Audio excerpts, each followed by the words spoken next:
नमस्कार दोस्तों, आप सभी का एक बार फिर से हार्दिक स्वागत है मेरे इस चैनल पे। जैसा कि आप सभी को पता है, कल लोकसभा में वित्त मंत्री निर्मला सीतारमण जी ने कांग्रेस के खिलाफ श्वेत पत्र लाया, जिसमें कांग्रेस के यूपीए शासनकाल में जो कारनामे हुए उसके बारे में बात की है। हम उसमें क्या हुआ उसकी बात आज नहीं करेंगे। उसमें चर्चा का केंद्र बिंदु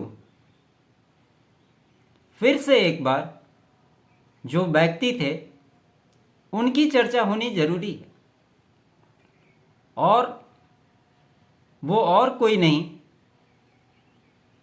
ललन सिंह थे।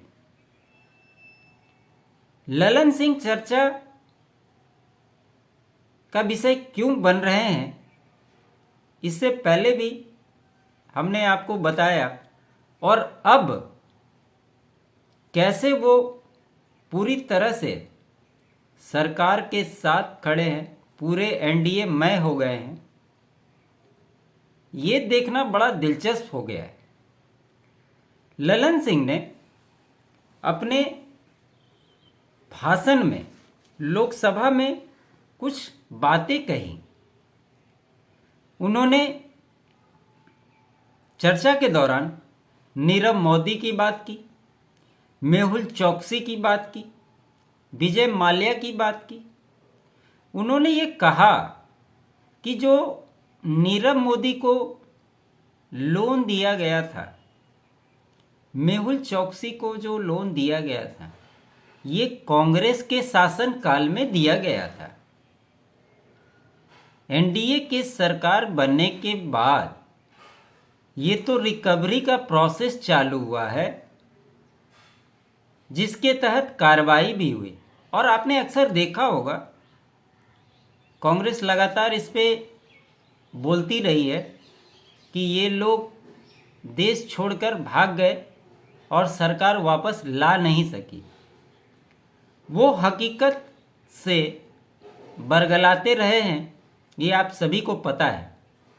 और ये फैक्ट भी है कि ये सारे जितने भी लोग हैं, इन सभी को कांग्रेस के शासनकाल में ही लोन दिए गए थे। आगे बढ़ते हुए ललन सिंह ने ये भी कहा कि प्रधानमंत्री उस समय के डॉक्टर मनमोहन सिंह जरूर थे, लेकिन वो एक सज्जन व्यक्ति हैं। उनके बारे में उन्होंने कहा कि उनकी एक नहीं चलती थी, उनके जो इर्द गिर्द लोग थे उनके हिसाब से वो सरकार चल रही थी। और यही कारण है कि उन्होंने याद दिलाया कि किस प्रकार से 2G 3G स्पेक्ट्रम घोटाले की बात हो, कोयला घोटाले की बात हो, कॉमनवेल्थ गेम की बात हो, और लगातार कई सारे ऐसे घोटाले थे जो चर्चा का विषय बने हुए थे। वहीं उन्होंने जोड़ते हुए कहा कि एनडीए को भी 10 साल हो गए हैं, लेकिन आज तक कोई भी घोटाला सामने नहीं आया है। और इसी चर्चा के दौरान उन्होंने ये भी कहा कि सर्व शिक्षा अभियान, जिसकी शुरुआत पूर्व प्रधानमंत्री अटल बिहारी वाजपेयी ने की थी, उस अभियान को यूपीए की सरकार बनने के बाद बंद कर दिया गया था। उन्होंने आगे कहा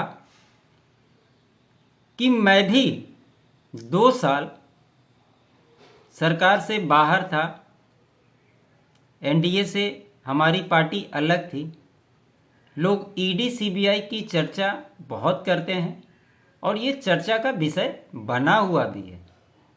ऐसे में वो ये कह रहे हैं कि हम भी तो 2 साल सरकार से बाहर थे, तो कहाँ कोई ईडी सीबीआई मेरे यहाँ आया। उसी में जोड़ते हुए नीतीश कुमार का भी नाम उन्होंने लिया कि हम लोगों के पास तो ईडी सीबीआई नहीं आई। उन्होंने ये आरोप लगाया कि अगर आप भ्रष्टाचार करेंगे तो ईडी सीबीआई तो आपके पास पहुंचेगी ही। और लास्ट में उन्होंने एक एग्जाम्पल दिया, कहावत भी है कि अगर आप बबूल का पेड़ रोपेंगे तो आम खाने की गुंजाइश नहीं होती है। इसलिए इस प्रकार से फ्रंट फुट पे सरकार को लेकर ललन सिंह नज़र आ रहे हैं। उन्होंने मनरेगा की भी चर्चा की कि बिहार में उसके प्राइस बढ़ाए गए हैं। आज जहां मज़दूरों को 209 रुपया दिया जा रहा है, इन सारी बातों को उन्होंने लोकसभा के पटल पे रखा और इसलिए उनका ये चर्चा में बनना जरूरी था। मुझे लगा बताना चाहिए उनके बारे में, और ये सारी बातों से ये चीज़ साबित होता है कि ऐसा नहीं है कि कोई भी अगर घोटाला करता है तो अगर ईडी सीबीआई का रेड हो, माहौल बनाना अलग बात है, लेकिन हकीकत भी तो है। जहां जहां रेड हो रही है, जिन जिन नेताओं के पास रेड पड़ा है, आपने देखा होगा कितनी ज़्यादा मात्रा में पैसों की रिकवरी उनके पास से हुई है। विपक्ष कितना भी माहौल बना ले, लेकिन तथ्य को छुपा नहीं सकता। आप सभी का बहुत बहुत धन्यवाद। अच्छा लगे लाइक करें, शेयर करें, और चैनल को सब्सक्राइब नहीं किया है तो सब्सक्राइब जरूर करें, ताकि हमारी कमेंट्री लगातार चलते रहे और आप भी इसका आनंद लेते रहें। आप सभी का बहुत बहुत धन्यवाद।